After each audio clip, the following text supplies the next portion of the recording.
É com grande alegria que dou as boas-vindas a você para mais um encontro com a palavra. Depois de termos estudado os livros de Gênesis, Êxodo e Levítico, continuaremos nosso estudo do Velho Testamento com o livro de Números. Nesse livro, vamos continuar a narrativa histórica que foi iniciada no livro de Gênesis e que continua por 2/3 do livro de Êxodo. Quando começam os detalhes da construção do tabernáculo no livro de Êxodo, a narrativa é interrompida e começa agora no livro de Números.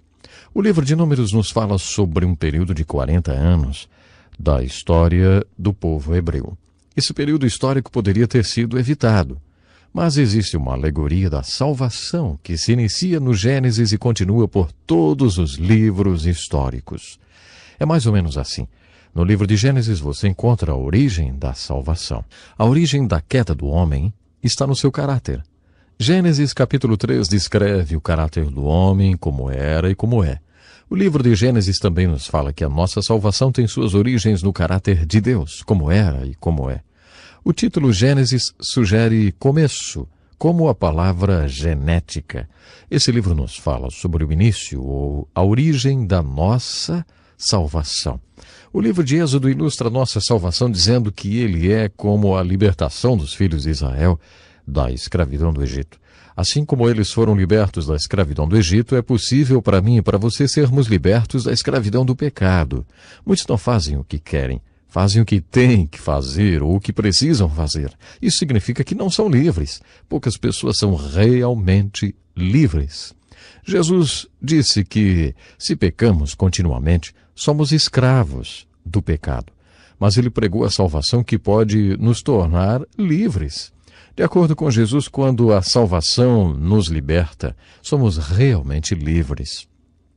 Essa salvação é alegoricamente representada para nós no livro de Êxodo, quando o povo de Deus foi liberto da escravidão sob a qual vivia no Egito.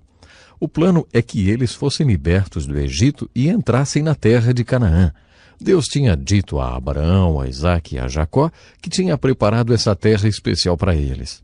Nós a chamamos de a terra prometida. A terra que mana leite e mel. Uma terra muito fértil e frutífera.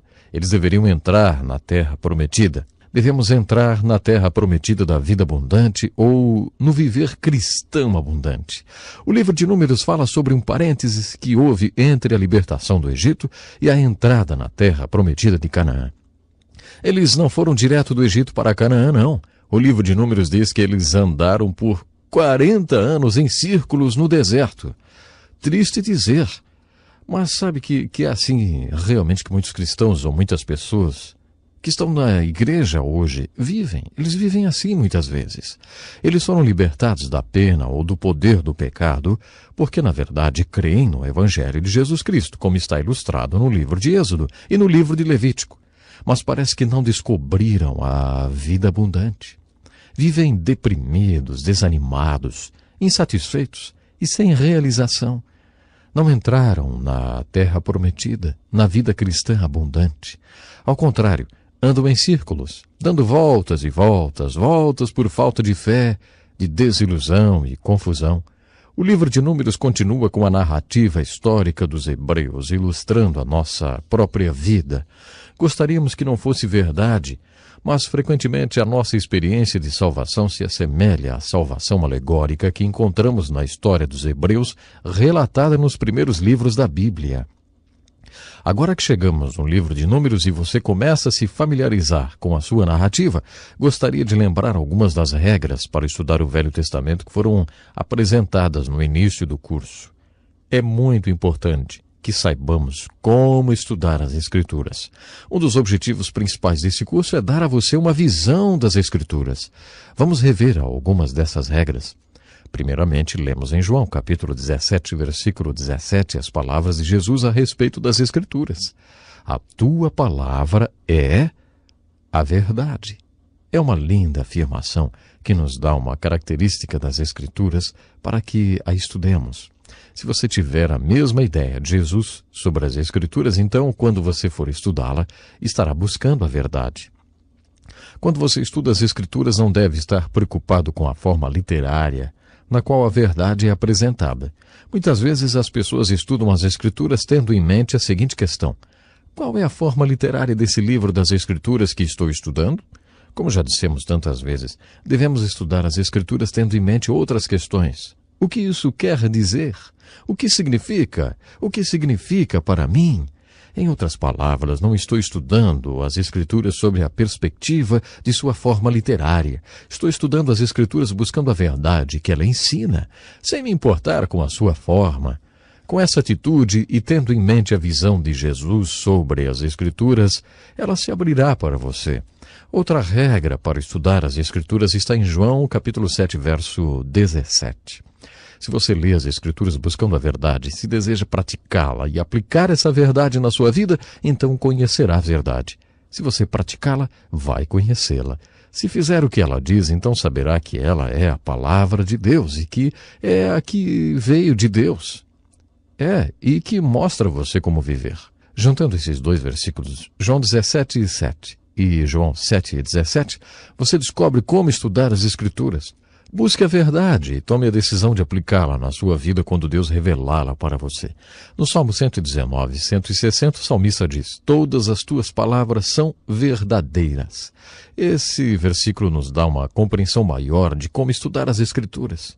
Procure a verdade essencial. Não se desvie com assuntos irrelevantes ou de pouca importância.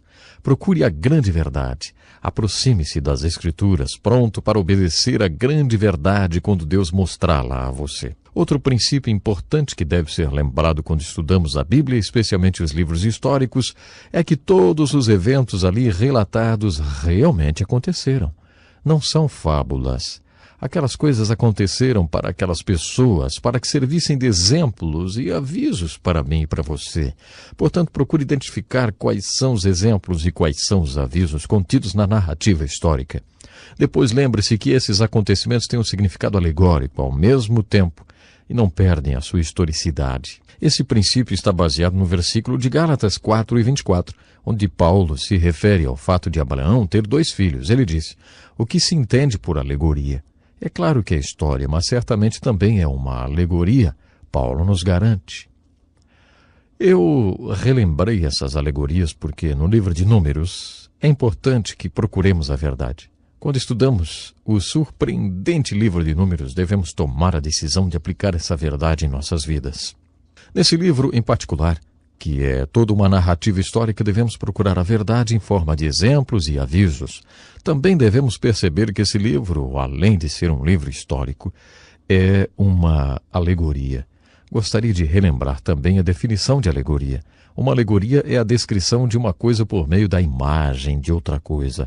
Ou uma alegoria é uma história na qual lugares, pessoas e acontecimentos têm outro significado, geralmente de valor instrutivo e moral. Com essa definição de alegoria, venha estudar o livro de Números, procurando a verdade alegórica. Tenho certeza de que você encontrará grande parte dela nesse livro.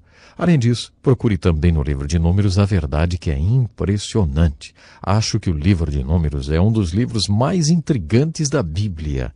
É verdade, acho que o livro de Números realmente tem para nós uma lição surpreendente. Nos nossos estudos da Bíblia, vou sempre dizer: esse é o livro mais interessante da Bíblia, ou então, esse é o meu livro favorito, ou esse é o meu personagem preferido, ou favorito. Uso muito essas expressões. Parece que o meu livro preferido é sempre aquele que estamos estudando no momento. Mas não posso dizer isso a respeito do livro de Números. Esse livro não é o meu preferido. O livro de Números não é o livro que eu mais gosto de ensinar, porque ele é um livro muito intrigante. Quando você estuda esse livro procurando a verdade e desejando aplicá-la na sua vida, descobre que a mensagem do livro de Números é uma incrível e impressionante verdade. O livro de Números tem esse nome porque o povo foi contado 2 vezes naquele período. Um censo aconteceu no capítulo 13 e outro no capítulo 26 desse livro. Entre o primeiro e o segundo censo aconteceu um fato intrigante. Uma geração inteira morreu. Quando o primeiro censo foi realizado, havia 626.550 homens, sem contar as mulheres e crianças, o que somaria um total de mais ou menos 2 ou 3 milhões de pessoas. Apenas os homens com mais de 20 anos eram contados e havia 625.550 homens. Intrigante o fato deles contarem apenas os homens, com 21 anos ou mais. Qual é a idade para a maioridade? Eu não sei porque algumas pessoas consideram 12 anos como uma idade para exigir-se responsabilidade. Jesus foi para o templo quando tinha 12 anos. Essa é a única vez em que a idade de 12 anos foi mencionada na Bíblia. Em nenhuma parte da Bíblia a idade de 12 anos é citada, associada à ideia de responsabilidade. Mas a idade acima de 20 anos é mencionada nas Escrituras várias vezes. A idade 21 anos é registrada na Bíblia associada à ideia de responsabilidade cerca de 13 vezes. Apenas aqueles com idade superior a 20 anos eram contados. É daí que vem o nosso conceito de maioridade aos 21 anos. 40 anos depois, foi realizado o segundo censo, e havia 624.730 homens com mais de 21 anos. Aqui está uma verdade impressionante. Quando foi realizado o segundo censo, todos os que foram contados no primeiro censo, 38 anos antes, estavam mortos, com exceção de Josué e Calebe.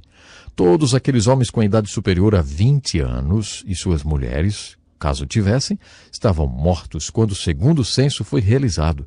Essa é uma verdade muito importante no livro de Números. Se você observar o livro de Números e a razão dessas mortes, encontrará uma verdade que, além de alegórica, é impressionante. A verdade é, por causa da falta de fé de que Deus cumpriria sua promessa, Deus disse: vocês morrerão nesse deserto. Nenhum de vocês com idade superior a 20 anos que tenha murmurado contra mim entrará na terra prometida. Apenas Calebe e Josué poderão entrar. Vocês disseram que seus filhos se tornariam escravos dos povos dessa terra. Pelo contrário, eu os farei entrar seguros nessa terra que vocês desprezaram. Quanto a vocês, seus corpos ficarão no deserto e vocês peregrinarão no deserto por 40 anos. Desse modo pagarão pela sua falta de fé até que o último de vocês caia morto no deserto. Eu ensinarei a vocês o que significa me rejeitar. Todos vocês morrerão nesse deserto.